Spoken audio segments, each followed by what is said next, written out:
Ang mga UP student po, mga kababayan kahapon, ay nag-walk out po sa kanilang mga paaralan. Libo-libong UP student sa Quezon City, mga kababayan, ang nag-protesta kontra katiwalian. Ang mga sinisigaw nga nila mga kababayan no, ay Jinggoy, Joel, at kung sino-sino pa yung mga pinapangalanan nila mga babayan. Sobrang dami po nila mga babayan, halos sa lahat ng mga nasa school kahapon bilang protesta po sa korupsyon na nangyayari sa bansa natin ay ginawa po nila yan. Pero sa loob lang po, sa loob lang. Nagsisigaw lang sila, nagmarcha, tapos may mga tarpaulin. Tapos, sa loob lang ng UP yan, mga babae na. Tapos, yung mga DDS naman, ay sa EDSA Shrine. Tapos, nandun sila Siles, sila Trixie Angeles, lahat ng mga kilala ng mga DDS ay nagprotesta po sila mga kababayan kahapon. Ngayon po, sa iba't ibang lugar naman mga babayan sa harap ng Senate, nandoon din yung mga nagprotesta kung saan pinagbabato ang mga ito sila Jingo Estrada at Joel Villanueva, pinagbabato nila mga babayan. At ito pa, hanggang Sabado po yan, hanggang ngayon. Alright, hanggang Linggo po. Di ba, Sabado ngayon. Tapos, mayroon pa rin bukas. Hanggang sa 21. September 21 po yan mga babayan. Ang gagawin nilang rally. Ang malawakang rally po sa 21 ay gaganapin daw yan sa Luneta. Ayan, okay? Kontra korupsyon. Ako, naniniwala pa po ako mga babayan na panahon na po para wakasan ang korupsyon na ito. Kasi mukhang tayo na lang po ang nahuhuli sa pagsugpo ng korupsyon.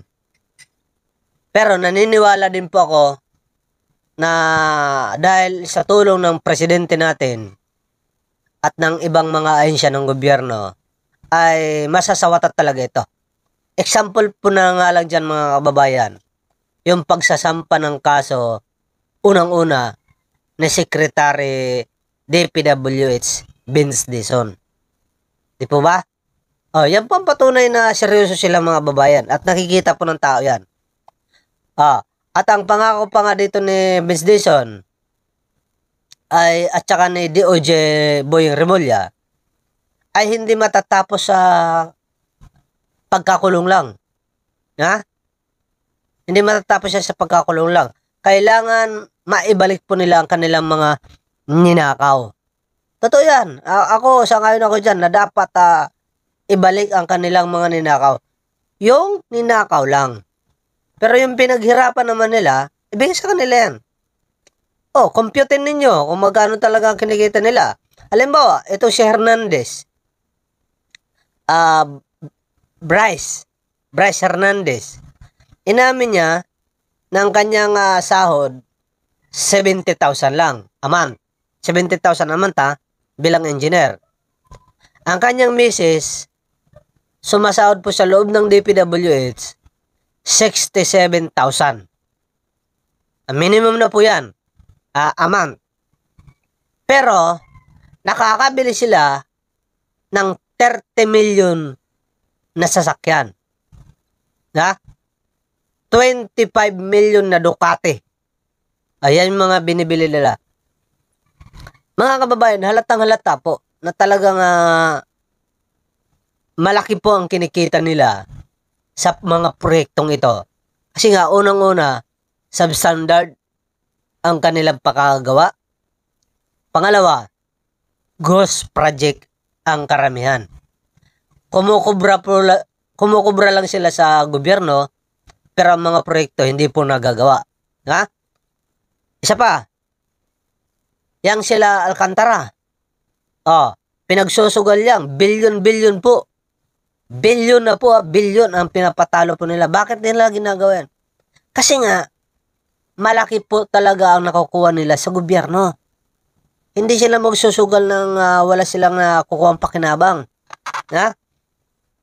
Mga diskaya, inamin naman, 40 luxury cars at yung 10 ay ang 30 na luxury cars ay nakumpiska na po ng BOC. Maganda po yan. Hanapin pa yung 10. Kasi alam natin na 40 eh. Kahit magsinungaling pa sila na magsinungaling, kapag tamang pag-iimbestiga, malalaman po yan kung ilan talaga mga kababayan. Di ba? At i-press ang kanilang mga yaman, ikulong, kasuhan, ikulong, at bawiin ang dapat bawiin. Ha? Yung mga politiko naman nasangkot dito, tandaan natin mga babayan, panahon ni Irap, nakulong siya dahil sa plunder. Panahon ni Gloria, nakulong din siya dahil sa plunder din. Pinalaya lang yan ni Digong noong 2016. Si Gloria Arroyo, siyempre, ano niya yun nanay-nanayan niya yan eh. Natural, pagpasok ni Digong, palalayain niya talaga si Gloria. Diba? Panahon ni Aquino, marami na kulong, Napoles, Rebilla, Jinggoy, at Juan Ponce Enrile. Panahon ni Pinoy yan, panahon ni Digong, sinong nakulong? Wala. Meron bang mga katiwalian? Marami. Marami. Pero dahil sa kanyang kapababayaan, walang nakukulong ng mga kalyado niya dahil sa pagprotekta niya, siya ang ikinulong. Ganun lang yan. At meron. Sa panahon ngayon, ako naniniwala na hindi papayag ang tao na walang mapapakulong si Pangulong Bongbong Marcos. At naniniwala ako na dapat talaga makulong ang dapat makulong. Panahon na po para wakasan ito ng presidente natin. Itong mga korupsyon na ito. Kasi sobrang garapalan na po ang korupsyon ngayon. Beray mo, kukubra kahit walang proyekto. Kukubrahin nila. Gagawa sila ng mga dokumento na fake. Tapos may papasa nila sa DPWH. Madali po makukuha nila at mapapa-aproba ang fake na dokumento. Kasi nga, ang kanilang mga asawa ay nasa loob ng DPWH. Kaya, walang kahirap-hirap. Diba? Kaya tama lang po mga kababayan na ang korupsyon na ito ay dapat na po itong wakasan. Magsama-sama po tayo kontra korupsyon. Pero hindi ako believe sa mga DDS. Bakit? Sumigaw kayo mga DDS hanggat gusto nyo na alisan ng korupsyon. Pero kung ang plano ninyo ay patalsikin ang presidente, yan ang hindi maganda. Kasi po, ang presidente po ang nagsiwalat ng korupsyon na yan sa flood control. Tapos gusto nyo patalsikin siya? Paano kung hindi niya isiniwalat yan? May malalaman ba natin? Diba? Kaya ako naniniwala na kung hindi dahil sa presidente Marcos, hindi masisiwalat ang flood control na yan. Tandaan nyo yan. Kaya kung mga DDS, kung makikisama kayo sa rally kontra korupsyon, doon magkakasundo tayo. Pero kung ang nais ninyo ay iluklok si Sara, protektahan si Sara, protektahan ang mga Duterte, ay hiwa-hiwalay tayo dyan. Hiwa-hiwalay tayo dyan. Bahala kayo sa buhay nyo. Okay? Para sa dagdag balita, narito po, mababayan. kung paano napakulong ang mga dating presidente. Apo, kasi nga sa kanilang katiwalian. Tingnan natin ha. Pasok.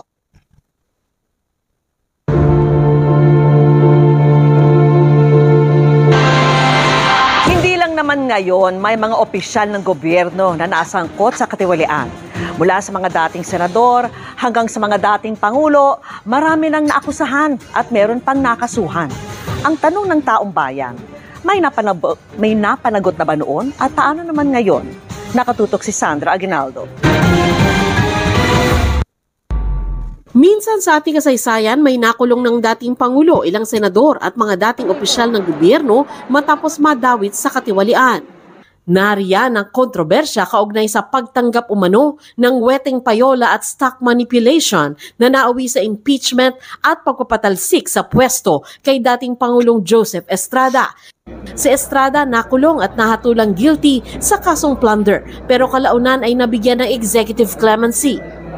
Nariyan ang umunoy maanumalyang NBN-ZTE deal noong 2007, maling paggamit ng pondo ng Philippine Charity Sweepstakes at fertilizer fund scam o pondo ng fertilizer na nagamit umano sa kampanya sa 2004 elections. Naaresto pa nga si dating Pangulong Gloria Arroyo at nakulong. Pero nakalaya din noong 2016 matapos mapawalang sala sa kasong plunder. Nakulong sa kasong plunder si Janet Lim Napoles at mga senador na sina Bong Revilla at Jinggoy Estrada habang na-hospital arrest si Juan Ponce Enrile. Pero napawalang sala sina Revilla, Estrada at Enrile. Ngayon si Napoles na lang ang nakakulong matapos mahatulan. Panahon ni dating Pangulong Duterte sa panahon ng pandemya, sinasabing may katiwalaan ding nanalasa ang umano'y overpriced medical supplies na binili ng gobyerno sa Pharmaly Pharmaceutical Corp.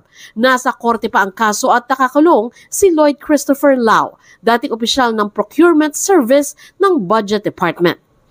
At ngayon nga, nalantad naman ang sabwatan sa maanumalyang flood control projects.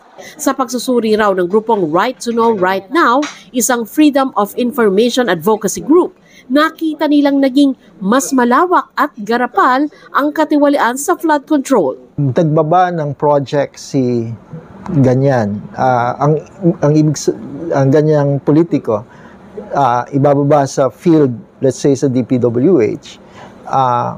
And that project was the result of that's